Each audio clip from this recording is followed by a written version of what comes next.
Class 10th subject maths chapter number 7 coordinate geometry. 9th class में भी हम coordinate geometry कर आए हैं, लेकिन 9th क्लास में जो हमने कोऑर्डिनेट ज्योमेट्री किया था तुम्हें याद होगा वो बिल्कुल ही बेसिक था। उसमें सिर्फ कार्टेशियन प्लेन क्या है उसका इंट्रोडक्शन था, एक्सिस को कैसे प्रेजेंट करते हैं उसका इंट्रोडक्शन था, कोऑर्डिनेट को कैसे रीड करते हैं, एब्सिसा क्या होता है, ऑर्डिनेट क्या होता है, किस क्वाड्रेंट में आएगा, केवल उतना भर इंट्रोडक्शन था।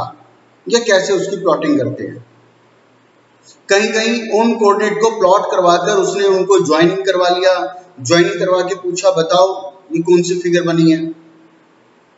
तो 10th क्लास में उतना नहीं है, वो बहुत ही बेसिक था, बहुत इंट्रोडक्शन था। यहाँ पर उसका यूजेज है और उससे अच्छा भी है। यही चैप्टर एज इट इज हमें जाके क्लास 11th में मिलेगा।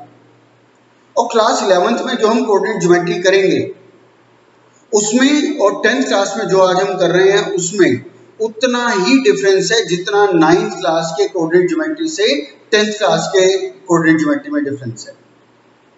बल्कि 9 to 10th में जब पहुंचेंगे तो 11th क्लास के कोऑर्डिनेट ज्योमेट्री में बहुत ज्यादा डिफरेंस तुम्हें मिलेगा। जितना हम लोगों ने अभी 10th क्लास के कोऑर्डिनेट ज्योमेट्री में करेंगे, 11th क्लास की कोऑर्डिनेट ज्योमेट्री की एक सिंगल एक्सरसाइज है जिसमें 5 to 6 क्वेश्चन है। उस 5 to 6 क्वेश्चंस में 10th क्लास की पूरी कोऑर्डिनेट ज्योमेट्री को 11th की एनसीईआरटी खत्म करती है। तो जैसे 9th क्लास में वो बेसिक था, इंट्रोडक्शन था, ठीक ऐसे हम समझ सकते हैं कि 11th में आगे जाके जब हम कोऑर्डिनेट ज्योमेट्री करेंगे तो 10th क्लास में की हुई कोऑर्डिनेट ज्योमेट्री उसका एक छोटा सा बेस है। दूसरा, हमारे में से जो भी स्टूडेंट्स 11th में साइंस लेने वाले हैं, मैथ्स लेने वाले हैं, कोई भी इंस्टीट्यूट जो इंजीनियरिंग एंट्रेंस टेस्ट के लिए एग्जाम कंडक्ट करती है, वहां पर उनके एंट्रेंस टेस्ट में दो चैप्टर ऐसे हैं जो 10th के मेजरली पूछे जाते हैं। एक अरिथमेटिक प्रोग्रेशन जो इसके बाद होगा और एक ये कोऑर्डिनेट ज्योमेट्री जो आज हम कर रहे हैं। तो चैप्टर अच्छा है, जब तक तुम्हारे साथ मैथमेटिक्स आगे चलेगा 11th 12th और ग्रेजुएशन और मास्टर लेवल तक, तब तक कोऑर्डिनेट ज्योमेट्री तुम्हारे साथ चलता रहेगा। तो शुरू करते हैं। 9th क्लास में तुम्हें याद आएंगे क्वेश्चन, जैसे ये कार्टेशियन प्लेन है, यहाँ पे मैंने कुछ कोऑर्डिनेट मार्क कर दिए। अब तुम्हारा एक पॉइंट है 4,0 और तुमसे 9th में पूछा जाता था बताओ ये 4,0 कोऑर्डिनेट y एक्सिस से कितनी दूर है, इसका डिस्टेंस बताओ। तो तुम करते क्या थे, ये बॉक्स करते थे काउंट 1 2 3 4 और जवाब होता था कि y एक्सिस से इसका डिस्टेंस 4 यूनिट्स है। हमसे पूछता था कोई पॉइंट 0,2 है, इसका x एक्सिस से कितना डिस्टेंस है, तो तुम बताते थे 1 और 1 2 यूनिट इसका डिस्टेंस है। हमसे पूछा जाता था 0,-3 x एक्सिस से इसका डिस्टेंस बताओ, तो तुम मार्क करके बताते थे 1 2 3 यूनिट इसका डिस्टेंस है। 9th में तुम्हारे 1 मार्क्स में ऐसे क्वेश्चन आते रहे और तुम इसका जवाब देते रहे। तो अब हमारे में से कुछ स्टूडेंट्स में देखता था कि जब इस साइड से नेगेटिव साइड से अगर डिस्टेंस की बात आती थी तो कुछ स्टूडेंट्स बोलते थे -3 है। यहाँ अगर आता था तो कुछ स्टूडेंट्स बोलते थे यहाँ पे वही -2 है -4 है। तो ये तुम्हें याद रखना है कि डिस्टेंस कभी भी नेगेटिव इंडिकेट नहीं होता। ये नेगेटिव साइड अगर जा रहा है तो ये उसकी डायरेक्शन को इंडिकेट कर रहा है कि -3,0 या -3,0 वो मतलब x एक्सिस के नेगेटिव साइड है, वो मतलब y एक्सिस के नेगेटिव साइड है। वो -3,0 या 0,-3 तो सिर्फ उसकी डायरेक्शन को इंडिकेट कर रहा है, वरना कैसे पता चलेगा यहाँ पे मार्क करना है, यहाँ पे मार्क करना है, यहाँ पे मार्क करना है या यहाँ पर मार्क करना है। वो तो केवल उसकी डायरेक्शन के लिए है, लेकिन डिस्टेंस हम पॉजिटिव ही काउंट करते हैं। तो ये तो था 9th क्लास में जो हम करके आए। अब 10th क्लास में भी आपको डिस्टेंस पूछा जाएगा। पूरा चैप्टर सिर्फ 3 कंसेप्ट के ऊपर चला हुआ है। एक डिस्टेंस फॉर्मूला जो हम आज और कल की डेट में होगा, उसके बाद सेक्शन फॉर्मूला है, उसके बाद एरिया फॉर्मूला है। सिर्फ 3 कंसेप्ट है, छोटे छोटे हैं, लिमिटेड है, बहुत बड़ा चैप्टर नहीं है, लेकिन एक एक छोटे छोटे स्टेप्स को पकड़ेंगे और डेली हम थोड़ा थोड़ा करेंगे, जिससे हमारा 5 से 6 दिन में चैप्टर खत्म होगा। तुम्हारे ऊपर बर्डन भी नहीं आएगा। तो देखो अब 10th क्लास में ये आएगा ऐसे, मान लो कोई पॉइंट है हमारे पास यहाँ पर 2,1 और एक पॉइंट है मेरे पास 4,3, एक पॉइंट है 4,3। अब वो पूछेगा बताओ 2,1 और 4,3 के बीच का डिस्टेंस बताओ, मतलब यहां से यहां तक का A से B तक का डिस्टेंस बताओ। 10th क्लास में क्वेश्चन ऐसे आएगा। 9th में तो हमने सिंपली x एक्सिस पे या y एक्सिस पे डिस्टेंस बता दिया था। यहाँ पर ऐसे नहीं होगा, उल्टा सीधा होगा, उस हिसाब से डायरेक्शन बताओगे, उस हिसाब से उसका डिस्टेंस बताओगे।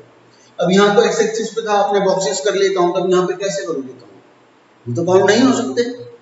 तो जब ऐसे दो कोऑर्डिनेट आपको दिए जाएं और उनके बीच का डिस्टेंस निकालना हो, तो उस डिस्टेंस निकालने का जो कंसेप्ट है उसी को बोलते हैं डिस्टेंस फॉर्मूला।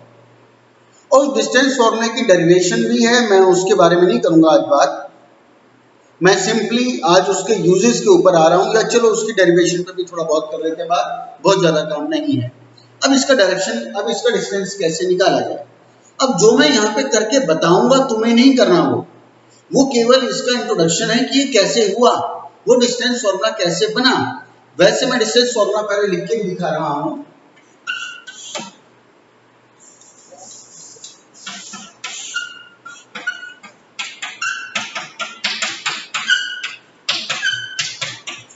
ये डिस्टेंस फॉर्मूला है under root of x2 minus x1 whole square plus y2 minus y1 whole square. ये फॉर्मूला है, सीधा सीधा एक सिंगल फॉर्मूला है, जितना होगा सब इस पर होगा। अब समझना ये बना कैसे, केवल सुनना है, याद रख पाओ तो ठीक है, अदरवाइज उस डेरिवेशन की जरूरत नहीं है, एग्जाम में पूछी भी नहीं जाती। देखो एक यहां पर पॉइंट को डालो, एक यहां पर पॉइंट को डालो, ठीक है, और इसको यहां पर एक पॉइंट को डाल दो, ओवर। चलो अब ये तुम देखो, ये बन गया एक राइट ट्रायंगल, ये ABC बन गया एक राइट ट्रायंगल। तो ये जो आएगा पाइथागोरस से आएगा, पाइथागोरस से ये AB आएगा, ठीक।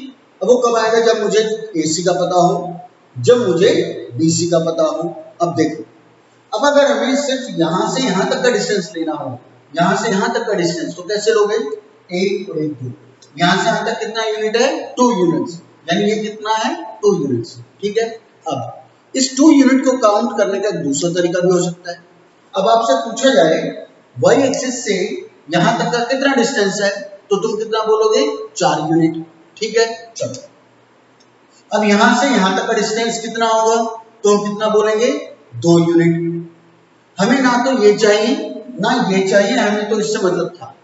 तो ये कैसे आएगा, इस पूरे 4 यूनिट के डिस्टेंस में से यहां तक का डिस्टेंस 2 यूनिट माइनस कर दूं तो यहीं का बचेगा।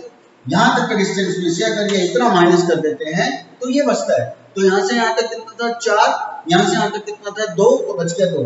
तो इस पूरे में से इसको माइनस करके ये आया, तो यहां से यहां तक ये मेरा हो गया x2। अब इसको समझो, ये तुम्हारा क्या है, x2, और ये समझो क्या है, x1।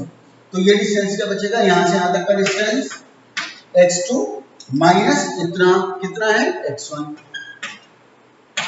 चलो तो A से C तक का डिस्टेंस क्या आ गया, x2 माइनस x1। नेक्स्ट अब BC पता करना है, यहां से यहां तक के डिस्टेंस में से इतना डिस्टेंस माइनस कर दूं तो ये वाला बचेगा।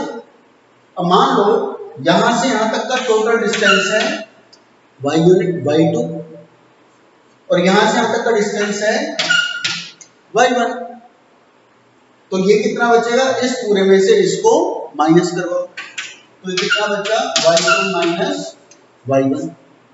तो यहां से यहां तक का डिस्टेंस आया x2 माइनस x1, यहां से यहां तक का डिस्टेंस आया y2 माइनस y1। अब लगा लो Pythagoras, AC square plus BC square equal AB square.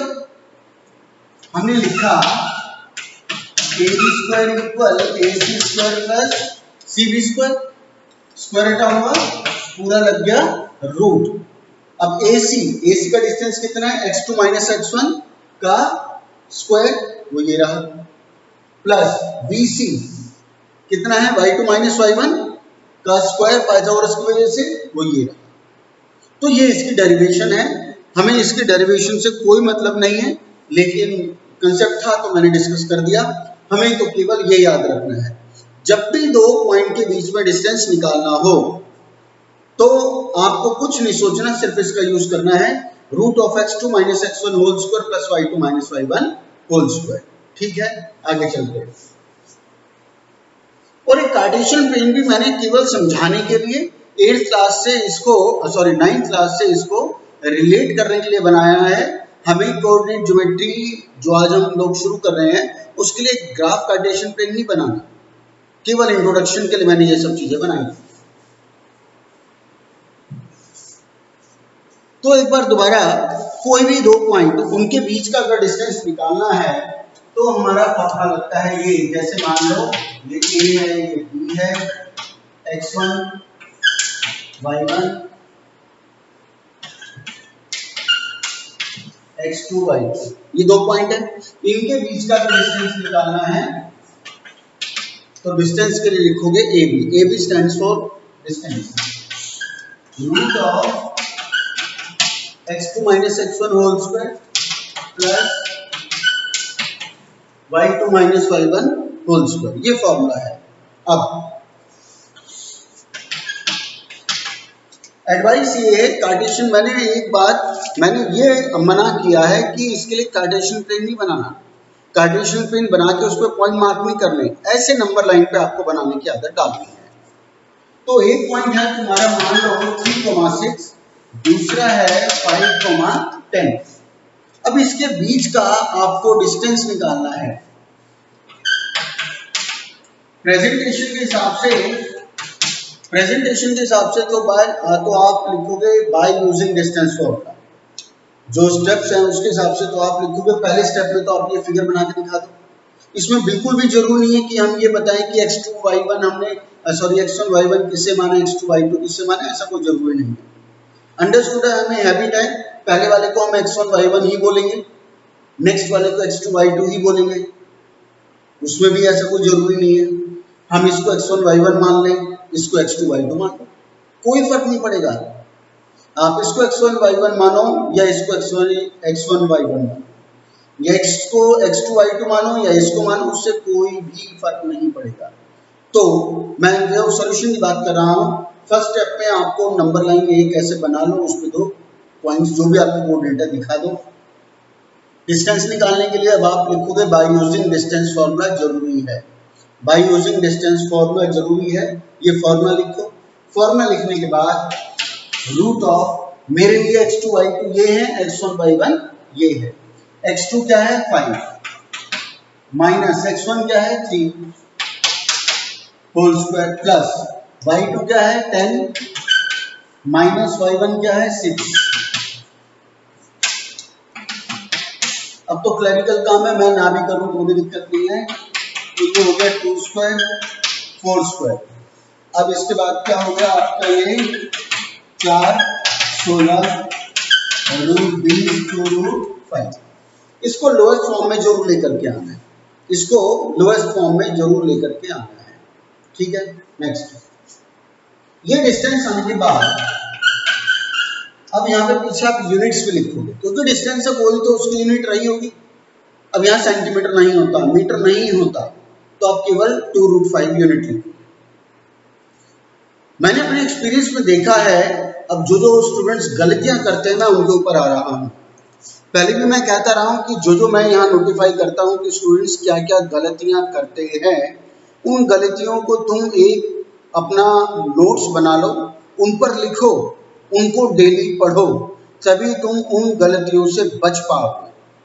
जब तक उन गलतियों को लिखोगे नहीं, डेली पढ़ोगे नहीं, मतलब क्या क्या गलतियां होती है, बेसिक पर्पज ये है उनको रटवाना, उनको याद करना। जब तक वो याद नहीं होगा तब तक गलतियां करोगे ही और होती भी रहेगी। तो 2 गलतियां इसमें मैंने देखे स्टूडेंट्स करते हैं। एक तो ये कि जैसे ये स्क्वायर आ गया ना, वो स्क्वायर को देख के पूरा रूट ही उड़ा देते हैं कि ये स्क्वायर था इसीलिए रूट उड़ा दिया। अरे भाई, तुम 10th क्लास में आ गए, अभी तक तुमने इस चीज को याद नहीं किया, और ये ना याद रहने की वजह से ही तुम आज तक गलती करते आ रहे हो। ये रूट हटेगा होल स्क्वायर की वजह से, ये होल स्क्वायर थोड़ी ना है कि 2 + 4 होल स्क्वायर है इसलिए उड़ा रहा, तो रूट नहीं हटेगा, ये एज इट इज रहेगा। तो ये हुआ, उसके बाद ये हुआ और उसके बाद यूनिट हुआ। तो दो गलतियों से बचना है। एक तो यहाँ यूनिट आपको लगाना याद रखना है, स्टूडेंट्स गलती करते हैं यहाँ यूनिट नहीं लिखते। स्टूडेंट गलती करते हैं यहाँ पे स्क्वायर को देख के पूरा रूट हटा देंगे और लिखेंगे 20 यूनिट, जबकि रूट 20 है, रूट नहीं हटेगा। तो ये इसका आंसर आ गया, 1 मार्क्स क्वेश्चन है। तुम देख रहे हो कितना आसान है। चलो एक और इसके ऊपर एग्जांपल ले लेता हूं।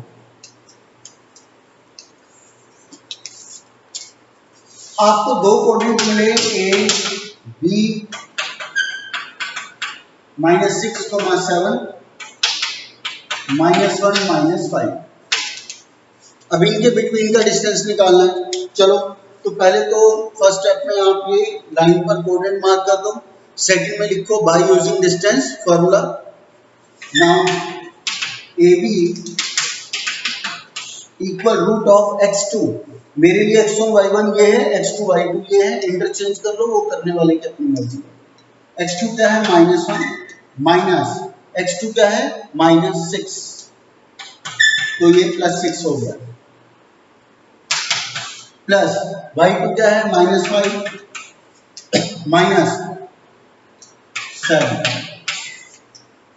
अब यहाँ पे एक गलती और पॉइंट आउट कर रहा हूँ जो स्टूडेंट्स करते हैं, वो ये कि जैसे एक माइनस तो यहाँ फॉर्मूले वाइज आना ही है, ये फॉर्मूले वाइज एक तो माइनस आना ही था, एक माइनस इसका अपना था, तो माइनस माइनस क्या हो गया प्लस। इसीलिए मैंने एक ऐसा एग्जांपल लिया है। स्टूडेंट्स यहाँ पर लापरवाही करते हैं, वो उस माइनस को ले लेंगे, इसको ध्यान नहीं रखेंगे, या इस माइनस को लिखेंगे उसको ध्यान नहीं रखेंगे। आना तो प्लस ही चाहिए ना, एक माइनस फॉर्मूले का एक अपना, माइनस माइनस प्लस। लेकिन स्टूडेंट्स इसकी गड़बड़ करते हैं, यहाँ केवल एक ही माइनस को रखेंगे ध्यान कि वो वाला माइनस है या वो वाला माइनस है, दोनों की क्लबिंग से वो चेंज होगा, ऐसा ध्यान नहीं रखते और वो क्वेश्चन गलत आ जाता है। तो आपको इस गलती से बचना है। ये हो गया 5 स्क्वायर -12 स्क्वायर 25 144 169 यूनिट्स 30 यूनिट्स। तो कुल मिला के कहीं पे ऐसा रूट आएगा जिसका परफेक्ट स्क्वायर एग्जिस्ट कर रहा होगा, ठीक है कर देंगे, नहीं होगा तो सिंप्लीफाई करोगे, जैसे रूट 11 आता तो कुछ हो ही नहीं सकता था। तो इसमें कैसा भी डिस्टेंस आ सकता है, परफेक्ट स्क्वायर रूट, वो परफेक्ट स्क्वायर रूट की फॉर्म में भी आ सकता है, उसको लोएस्ट फॉर्म में रिड्यूस करना भी हो सकता है, और हो सकता है रूट से कुछ कॉमन ही ना आ पाए। तो ये सिंपल इतना सही है आपका डिस्टेंस फॉर्मूला। आज हमने इसके ऊपर इंट्रोडक्शन किया है, और इंट्रोडक्शन के ऊपर 2-4 चीजें मैं और डिस्कस कर रहा हूं, है बिल्कुल आसान। अब मान लो तुम्हें 3 कोऑर्डिनेट्स मिले, तीन कोऑर्डिनेट, एक यहाँ प्लॉट हो गया, एक यहाँ हो गया, एक यहाँ। 3 कोऑर्डिनेट को प्लॉट अगर करोगे तो ट्रायंगल तो बनेगा ही। आपको इसके कोऑर्डिनेट पता है, इसके भी पता है और इसके भी पता है। आपको तीनों वर्टेक्स के कोऑर्डिनेट दिए गए हैं, कुछ भी हो सकते हैं तीनों कोऑर्डिनेट, इनको ज्वाइन कर दो। अब वो पूछेगा बताओ ये किस टाइप का ट्रायंगल है। अब हमें पता है ट्रायंगल किस किस टाइप के हो सकते हैं। अब आपने किया क्या, इन तीनों का डिस्टेंस निकाला, आपने ए बी का डिस्टेंस निकाला, आपने फिर बी सी का डिस्टेंस निकाला, आपने फिर सी ए का डिस्टेंस निकाला। आप तीनों डिस्टेंस निकालो, मैंडेटरी है, तीनों आपको निकालने ही पड़ेंगे। आप ए बी का डिस्टेंस निकालो, आप बी सी का डिस्टेंस निकालो, आप सी का डिस्टेंस निकालो। 3 क्वेश्चन हो गए देखा जाए तो, 3 आपको डिस्टेंस निकालने हैं। ए बी का निकालोगे, इसको x1 y1 ले लो, इसको x2 y2 ले लो, या उल्टा कर दो। फिर बी सी का डिस्टेंस निकालो, इसको x1 y1 ले लो, इसको x2 y2 ले लो, या इसको x1 y1 ले लो, इसको x2 y2 ले लो, मर्जी है। फिर ए सी का डिस्टेंस निकालोगे, इसको 1 1 वाला मानो या इसको, हमारी मर्जी है। सारे सेंटेंसेस बार बार मेरे वही हैं। तो आपको पहले तीनों का डिस्टेंस निकालना है। अब अगर तीनों के तीनों डिस्टेंस इक्वल आ गए तो सोचो हम ट्राइंगल को कौन सा ट्राइंगल की टाइप डिक्लेयर करेंगे। बिल्कुल इक्विलैटरल ट्राइंगल। नीचे लिखोगे since the distance of A B equal B C equal C A, खाली तरह नहीं लिखोगे since A B equal B C equal C A, आप लिखोगे since the distance of A B and B C and C A are equal this implies A B C is an equilateral triangle. Property सारी हमें पता है। Second, आपने तीनों distance निकाल लिए, अब उसमें से कोई दो डिस्टेंस इक्वल आ गए, कोई भी दो डिस्टेंस, तो सोचो कौन सा ट्राइंगल करेंगे डिक्लेयर। बिल्कुल, अब आप लिखोगे सिंस ये डिस्टेंस इक्वल ये डिस्टेंस, तो दिस इंप्लाइज ये is an isosceles triangle. Third, आपने तीनों डिस्टेंस निकाल लिए, लेकिन देखा इनमें से कोई दो साइड के स्क्वायर का सम एक साइड के स्क्वायर के इक्वल आ रहा है, दो साइड के स्क्वायर का सम एक साइड के स्क्वायर के इक्वल आ रहा है, तो सोचो वो कौन सा ट्राइंगल हुआ। बिल्कुल राइट ट्राइंगल हुआ, क्योंकि पाइथागोरस कहते यही है, दो साइड के स्क्वायर का सम एक साइड के स्क्वायर के इक्वल आएगा तो वो राइट ट्राइंगल है। फोर्थ, आपने तीनों डिस्टेंस निकाले, अब हो सकता है उसमें से दो डिस्टेंस इक्वल आ रहे हैं, और उसके बाद फिर और मैंने दोबारा देखा तो ये भी देखा कि दो साइड के स्क्वायर का सम एक साइड के स्क्वायर के इक्वल भी आ रहा है। तो इस क्वेश्चन में दो फीचर आ रहे हैं, पहला फीचर कि दो साइड इक्वल आ रही है, और साथ साथ उन दो साइड के स्क्वायर का सम एक साइड के स्क्वायर के इक्वल भी आ रहा है। तो सोचो वो कैसा ट्राइंगल है जिसमें दो साइड के स्क्वायर का सम एक साइड के स्क्वायर के इक्वल आ रहा है, और जो दो साइड के स्क्वायर का सम किया था वो आपस में इक्वल भी थी। तो कैसा हुआ? बिल्कुल right isosceles triangle. Right isosceles triangle, दो टर्म इसमें हमें मिली, एक तो राइट और एक आइसोसेलेस। राइट इसलिए क्योंकि पाइथागोरस सेटिस्फाई हुई राइट ट्राइंगल, आइसोसेलेस इसलिए कहा क्योंकि उसमें ये बेस और परपेंडिकुलर इक्वल आ रहे हैं, हाइपोटेन्यूज तो इक्वल हो नहीं सकती। तो अब एक गलती करने से तुम्हें बचना है और इसे याद करना है, रटना है। ऐसा कोई भी ट्राइंगल का क्वेश्चन जिसमें दो साइड के डिस्टेंस इक्वल आ रहे हैं, यानी वो इक्विलेटरल तो है ही नहीं, वो आइसोसेलेस आ है, तो उस क्वेश्चन में एक बार पाइथागोरस जरूर चेक कर लेना। एग्जामिनर जानबूझ करके ऐसा क्वेश्चन देता है जिसमें दो साइड इक्वल हो रही होती है। अब स्टूडेंट्स उसमें लापरवाही करते हैं क्योंकि याद रखते नहीं, याद ना होने की वजह से वो सीधा जैसे ही दो साइड इक्वल देखी सीधा लिखाते हैं ये आइसोसेलेस ट्रायंगल, और वो फिर क्वेश्चन खत्म, और बाहर आके एग्जामिनर जब शीट मिलती है तो बोलते हैं सिली मिस्टेक होगी, सिली मिस्टेक के कटे। वो सिली मिस्टेक तुम्हारी गलती की वजह से हुई, तुम्हारी कमी की वजह से हुई, क्योंकि तुम्हें जो कुछ बताया गया तुमने कभी उसको याद नहीं किया, तुमने याद नहीं रखा। चाहे कोई भी पढ़ाने वाला हो, स्कूल में है या इंस्टीट्यूट पर है, सभी रूल रेगुलेशन बताते हैं, हम केवल उन्हें याद नहीं रखते और याद रखने की कोशिश नहीं करते। तो ऐसे सभी क्वेश्चन जिसमें दो डिस्टेंस इक्वल आ गए हो, जो जिसमें दो साइड इक्वल आ गई हो, उसमें रट लो, याद कर लो। एक बार पाइथागोरस भी चेक करनी है कि इन्हीं दो साइड के अब स्क्वायर का सम अगर करूं किसी और के इक्वल आ रहा है, नहीं आ रहा, आ रहा है तो वो राइट आइसोसेलेस ट्रायंगल हो गया। और एग्जाम में ज्यादातर स्कूलिंग एग्जाम में ऐसा क्वेश्चन जरूर डालते हैं, क्योंकि एग्जामिनर को पता है बहुत स्टूडेंट्स ऐसे लापरवाह हैं, ये गलती करेंगे ही करेंगे और उसका बेनिफिट लेते हैं। चलो खैर, तो ये हुई ट्रायंगल्स के ऊपर बात। अब ऐसे ही आपको चार कोऑर्डिनेट मिलेंगे, ऐसे ही अब आपको चार कोऑर्डिनेट मिलेंगे। चार कोऑर्डिनेट मिले तो हम सब समझ गए होंगे क्या क्या होगा। रेक्टेंगल होगा, स्क्वायर होगा, पैराग्राम होगा, रोम्बस होगा। आपको चार कोऑर्डिनेट मिले।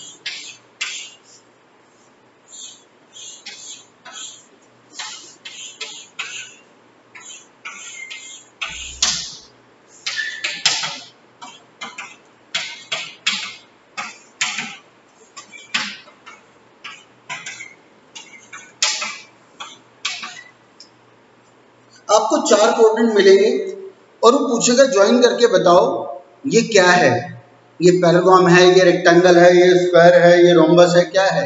चार ही पूछेंगे, ट्रेपेजियम नहीं पूछेगा। वो चार पूछेंगे तो कैसे पता चलेगा? सारी वही प्रॉपर्टी है जैसे ट्रायंगल के लिए चलेगी। आपको चार कोऑर्डिनेट मिले, आपने चारों का डिस्टेंस निकाल लिया, वो चारों का डिस्टेंस इक्वल आ गया। तो क्या होगा, स्क्वायर भी हो सकता है, रोम्बस भी हो सकता है, क्योंकि रोम्बस में भी चारों साइड इक्वल होती है, स्क्वायर में भी चारों साइड इक्वल होती है। एक बात, आपको चार कोऑर्डिनेट मिले, आपने उसके चारों साइड के डिस्टेंस निकाल लिए। अब डिस्टेंस निकाल के देखा, ए बी का डिस्टेंस सी डी के डिस्टेंस के इक्वल आ रहा है, बी सी का डिस्टेंस ए डी के डिस्टेंस के इक्वल आ रहा है। तो ये प्रॉपर्टी तो पैरेललोग्राम और रेक्टेंगल की है। तब या तो वो पैरेललोग्राम है या वो रेक्टेंगल है। चारों डिस्टेंस इक्वल आ रहे हैं, चारों साइड इक्वल आ रही है, तो वो या तो स्क्वायर है या वो रोम्बस है। अब इसको डिफरेंशिएट करना है कि चारों डिस्टेंस इक्वल आ गए तो इसको स्क्वायर बोला जाए या रोम्बस बोला जाए। अपोजिट साइड्स इक्वल आ गई है तो इसको रेक्टेंगल बोला जाए या पैरेललोग्राम बोला जाए। तो उसके लिए नेक्स्ट चीज आपको रटनी है, याद करनी है। अब जो मैं आगे बोलूंगा इसको स्टूडेंट्स याद नहीं रखते, तुम्हें उस चीज से बचना है। अब वो डिफरेंशिएट ऐसे होगा, जैसे देखो इस फिगर में, यहाँ पर AC को मैंने ज्वाइन किया और BD को ज्वाइन किया। अब देखो जो AC का डिस्टेंस है उतना ही BD का डिस्टेंस आपको नजर आ रहा है। चलो अब रोम्बस पर आ जाए। अब ये देखो फिगर में AC लंबा नजर आ रहा है या BD लंबा नजर आ रहा है, तो तुम देखोगे BD लंबा नजर आ रहा है, AC छोटा नजर आ रहा है। ऐसे ही ये AC और BD देखो, और इस पैरेललोग्राम का AC और BD देखो, तो इसमें भी तुम देखोगे रेक्टेंगल में AC और BD का इक्वल डिस्टेंस नजर आ रहा है। पैरेललोग्राम के अंदर AC छोटा और BD उससे लंबा नजर आ रहा है। रोम्बस में भी देखो BD AC से ज्यादा लंबा नजर आ रहा है, जबकि इसमें इक्वल नजर आ रहा है। ऐसा क्यों हुआ? ऐसा इसलिए हुआ क्योंकि स्क्वायर या रेक्टेंगल बिल्कुल सीधे होते हैं। जब बिल्कुल सीधे होंगे तो AC BD का डिस्टेंस उतना ही होगा, लेकिन जब ये झुकेगा तो क्या होगा, ये वाला पोर्शन छोटा होगा और ये वाला पोर्शन लंबा होगा। AC लंबा हो सकता है BD, यानी एक डायगोनल लंबा होगा और एक छोटा होगा, यानी ये जो झुकी हुई जो सीधी फिगर है, रेक्टेंगल और स्क्वायर बिल्कुल सीधे होते हैं, इसमें डायगोनल आपस में इक्वल हुए। जो झुके हुए हैं इस साइड झुके या इस साइड झुके, जो झुके हुए हैं उसके अंदर ये डायगोनल AC BD अनइक्वल है, छोटे बड़े हैं। तो अब ये उसी से डिफरेंशिएट होगा कि इसको रेक्टेंगल में लेकर जाएं या पैरेललोग्राम में लेकर के जाएं, स्क्वायर में लेकर के जाएं या रोम्बस में लेकर के जाएं। आपने चारों डिस्टेंस निकाल लिए, चारों डिस्टेंस आपके इक्वल आ गए। अब आप उनके AC और BD भी निकालो। अब अगर AC BD इक्वल आ गए तो स्क्वायर में ले जाओ, स्क्वायर डिक्लेयर कर दो। AC BD अनइक्वल आ गए तो रोम्बस डिक्लेयर कर दो। आपने चारों डिस्टेंस निकाल लिए, अब डिसाइड करना है रेक्टेंगल में जाऊं या पैरेललोग्राम में जाऊं। तो अब आप AC और BD भी निकालोगे, डायगोनल्स का डिस्टेंस निकालोगे। डायगोनल का डिस्टेंस इक्वल आ गया तो रेक्टेंगल डिक्लेयर कर दोगे, अनइक्वल आ गया तो रोम्बस डिक्लेयर कर दो, सॉरी पैरेललोग्राम डिक्लेयर कर दो। तो कुल मिलाकर हुआ ये कि आपको जब चार कोऑर्डिनेट मिलेंगे तो आपको छह के छह डिस्टेंस निकालने पड़ेंगे। और इस चीज को लिख लो, मैं बोलता हूं उसको एक पेज पर लिख लो और डेली उसको पढ़ो, याद होगा तो कभी गलती नहीं होगी। आपको पहला पॉइंट, ये जो नोट करना है आपको, पहला पॉइंट, अगर तीन आपको कोऑर्डिनेट मिले हैं, आपने तीनों साइड के डिस्टेंस निकाले, तीनों इक्वल आ गए तो इक्विलेटर लिखोगे। आपने तीनों डिस्टेंस निकाले, उसमें से आपने देखा दो साइड के स्क्वायर का सम एक साइड के स्क्वायर के इक्वल आ रहा है कोई भी, तो वो राइट ट्रायंगल है। आपने तीन डिस्टेंस निकाले और उसमें कोई दो साइड इक्वल आ गई है, साथ में पाइथागोरस चेक करने की कोशिश किया, वो नहीं हुआ तो आप उसको आइसोसेलेस लिखोगे। आपने तीन डिस्टेंस निकाले, दो साइड इक्वल आ गई, साथ में इन्हीं दो साइड के स्क्वायर का सम तीसरी बची हुई साइड के स्क्वायर के इक्वल भी आ रहा है, तो अब आप उसे राइट आइसोसेलेस ट्रायंगल बोलेंगे। अब आ गया नेक्स्ट, चार कोऑर्डिनेट मिले, आपने 6 डिस्टेंस निकाले, 6 में से 4 डिस्टेंस इक्वल आ रहे हैं, 4 डिस्टेंस पूरे इक्वल आ रहे हैं और 2 अलग इक्वल आ रहे हैं, आप उसे स्क्वायर बोलोगे। आपने 6 डिस्टेंस निकाले, 4 सेम वैल्यू के इक्वल आ रहे हैं और 2 डिस्टेंस अनइक्वल आ रहे हैं, तो आप उसे रोम्बस बोलोगे, झुका हुआ है। आपने 6 के 6 डिस्टेंस निकाले, उसमें देखा दो डिस्टेंस आमने सामने के आपस में इक्वल आ रहे हैं, AC और BD भी आपस में इक्वल आ रहे हैं, आप उसे रेक्टेंगल बोलोगे। आपने देखा ये दो साइड का डिस्टेंस इस दो साइड के डिस्टेंस की इक्वल आ रहा है, लेकिन AC और BD अनइक्वल आ रहे हैं, आप इसे पैरागॉन बोलोगे। तो ट्राइंगल से लेकर के क्वाड्रेंगल तक आपको फिगर बनानी है, उस पर कोऑर्डिनेट डालने हैं वर्टेक्स के, उसके बाद आप डिस्टेंस निकालना, गलती नहीं होगी। तो आज के लिए इतना ही। हर एक कंसेप्ट के ऊपर मैं आज एक एक क्वेश्चन दूंगा, कहीं पर भी दिमाग का काम नहीं है, बस छोटी छोटी मैंने जो गलतियां पॉइंट आउट की है उनको आपको रटना है, याद करना है, तो हम भी गलती से बच जाएंगे। ओवर।